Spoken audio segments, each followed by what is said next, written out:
बहुत अच्छी बात कही आपने।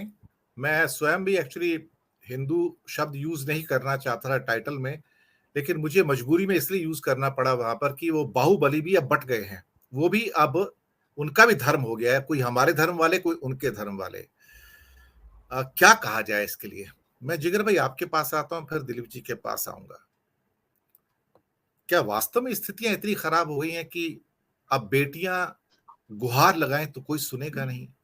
आपको चंद्रचूड़ साहब के पास जाना पड़ता है, जो जो भारत की सर्वोच्च सीट है, उनसे गुहार लगानी पड़ती है। और भारत की राष्ट्रपति एक महिला है, वो भी नहीं सुनती है, वो भी नहीं देखती क्या।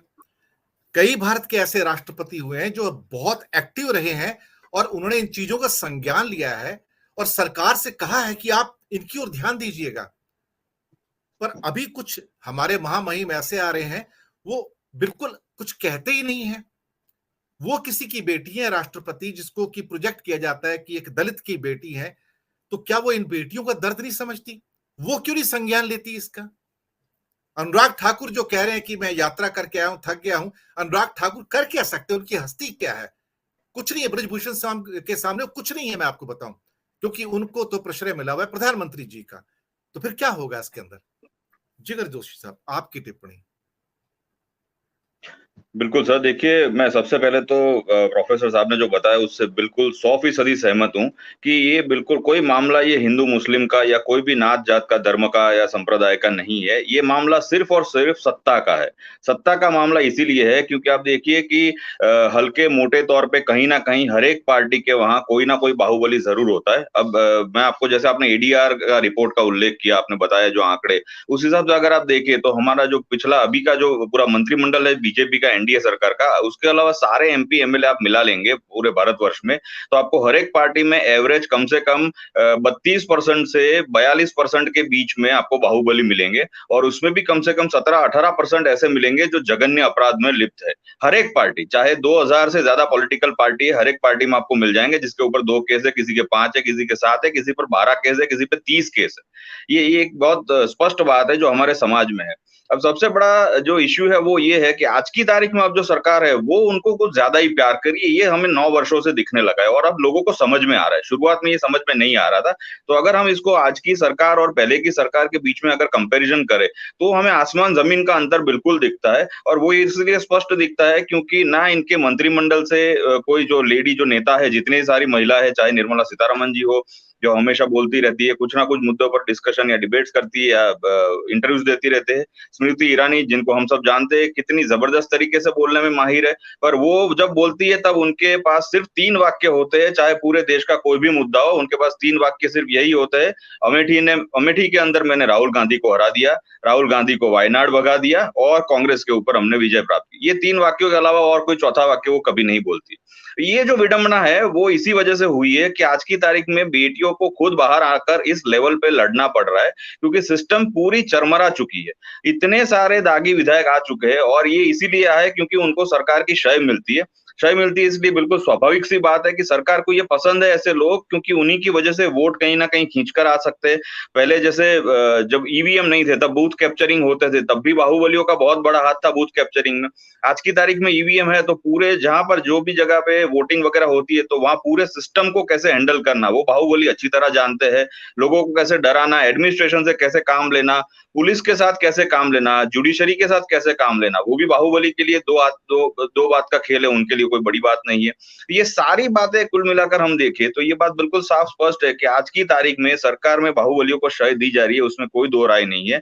और आप देखिए हर एक स्टेट के आप डेटा निकालेंगे तो वो डेटा में आपको ऐसे कई नाम मिलेंगे जो आज की तारीख में बहुत बड़े पोस्ट पर है, जिनके ऊपर मुकदमे है, फिर भी उनके सामने कोई एक्शन नहीं हो रहा है। और दूसरी बात, सामने विपक्ष की तरफ अगर देखेंगे तो विपक्ष के 95% लोगों के ऊपर, जैसे हम पीएमएलए के आंकड़े देखते हैं तो ईडी, सीबीआई, आईटी की सारी रेड्स वगैरह कहीं ना कहीं पड़ चुकी होती है। और बाहुबली हो या नो बाहुबली ना भी हो तो भी उनका गले में सिकंजा डालने की कोशिश हमेशा की जाती है। तो ये साफ मंशा दिख रही है पिछले 9 वर्षों से सरकार जिस तरीके से पूरा तंत्र चला रही है, अब लोगों को फर्क दिख रहा है, उसमें कोई दो राय नहीं है। शुरुआत में शायद लोग चकाचौंध में आ गए थे और सारी बड़ी बड़ी बातों में, जैसे नेहा जी ने एक बात बताई, बेटी बचाओ बेटी पढ़ाओ और वो जो चकाचौंध हरियाणा से शुरू हुई थी। आप देखिए अगर राम रहीम जैसा व्यक्ति वहां पर उसके ऊपर इतने जघन्य अपराध जो कन्विक्टेड है, उसके बावजूद भी नेता वहां साष्टांग दंडवत प्रणाम करने जाते हैं, वो क्या दिखाता है? हम इसको मैं एक वर्ड में बोलता हूँ, कई बार मैं ट्वीट में भी ये बोलता हूँ, लिखता हूँ, it is a generational damage. जो बीजेपी ने एनडीए ने सत्ता में आने के बाद किया, ये जनरेशनल डैमेज इतना बड़ा हो चुका है आज की तारीख में। लोग बच्चे पढ़ाई करना नहीं चाहते। ये डेटा वगैरह जो हम आप बात कर रहे थे कि डेटा इतना सस्ता हो चुका है मोबाइल का कि आज की तारीख में यंगस्टर्स देखिए आप पूरे दिन आलतू फालतू कोई भी वीडियो देखना या जो भयंकर न्यूज आते फेक न्यूज उस सबको पढ़ना, अपनी जो एकदम एक्सट्रीमिज्म है उसको डेवलप करना, उसी चक्करों में पड़े रहते हैं। और सबसे बड़ी बात, उन्हें ये समझ में आ गया है कि यही सब करके आज की तारीख में सक्सेसफुल बना जा सकता है। तो ये जो जनरेशनल डैमेज है उसे मैं बहुत बड़ा मानता हूँ। और महिलाओं के खिलाफ जो भी अपराध है भारतवर्ष में, वो इसीलिए बढ़े हैं। नौकरी की संख्या घटी है क्योंकि एमएसएमईज बंद हो रहे हैं और बहुत सारे गृह उद्योग बंद हो रहे हैं। सरकार अगर माइक्रो लोन्स दे रही है, उसके भी आप आंकड़े देखिए, वो लोन्स का जो डिसबर्समेंट है वो आंकड़े, और जितने लोगों ने रोजगार प्राप्त किया वो आंकड़ों का भी कहीं कोई मैच नहीं है। ये ओवरऑल जो दिखा रहा है, ये क्या दिखा रहा है, अगर हम साइकोलॉजिकली इसको देखने की कोशिश करें, कि लोग इतने हताश होते जा रहे हैं कि उनको पता लग रहा है या फील हो रहा है कि क्राइम करके ही या बुरा बन के ही एक सफलता का रास्ता निकल सकता है। और ये जो जनरेशनल डैमेज हुआ है उसने बहुत बड़ी तरीके से युवाओं पर असर किया है।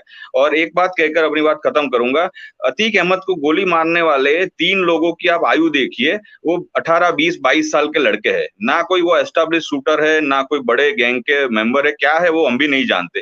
पर अगर 18, 20 साल के लड़के अगर इस तरीके का माइंडसेट रखते हैं, तो आगे जाके हम कौन से समाज की कल्पना करेंगे ये हमें नहीं पता। पर ये रोकना बहुत जरूरी है। बेटियों ने आवाज उठाई, इसलिए मैं बेटियों को सलाम करता हूँ, क्योंकि ये काम बेटियों के साथ हमारे देश के जो पुरुष है उनको भी आकर करना चाहिए था। और जितने ये सो कॉल्ड बड़े बड़े क्रिकेटर्स है या एक्टर्स है जो आज तक बाहर नहीं आते, सिर्फ बड़ी ट्रॉफीज, बड़े बंगले, बड़े मकान, बड़े इनाम लेकर बैठ जाते हैं। और एक उल्लेख मैं भी ये भी करना चाहूंगा, भले शायद मेरे पे मानहानि का मुकदमा हो जाए, कि सचिन तेंदुलकर साहब को तो भारत रत्न भी मिल चुका है, अब तो वो बाहर आने चाहिए, फिर भी वो नहीं आए। तो मेरे ख्याल से ये बहुत बड़ा डैमेज है। ये डैमेज और ये जो सेल्फ सेंट्रिक जो पूरी व्यवस्था है उसे जरूर बदलना होगा। अदरवाइज अगर 2024 के बाद हम इसकी चर्चा करने लायक भी नहीं रहेंगे। जी। आपने सही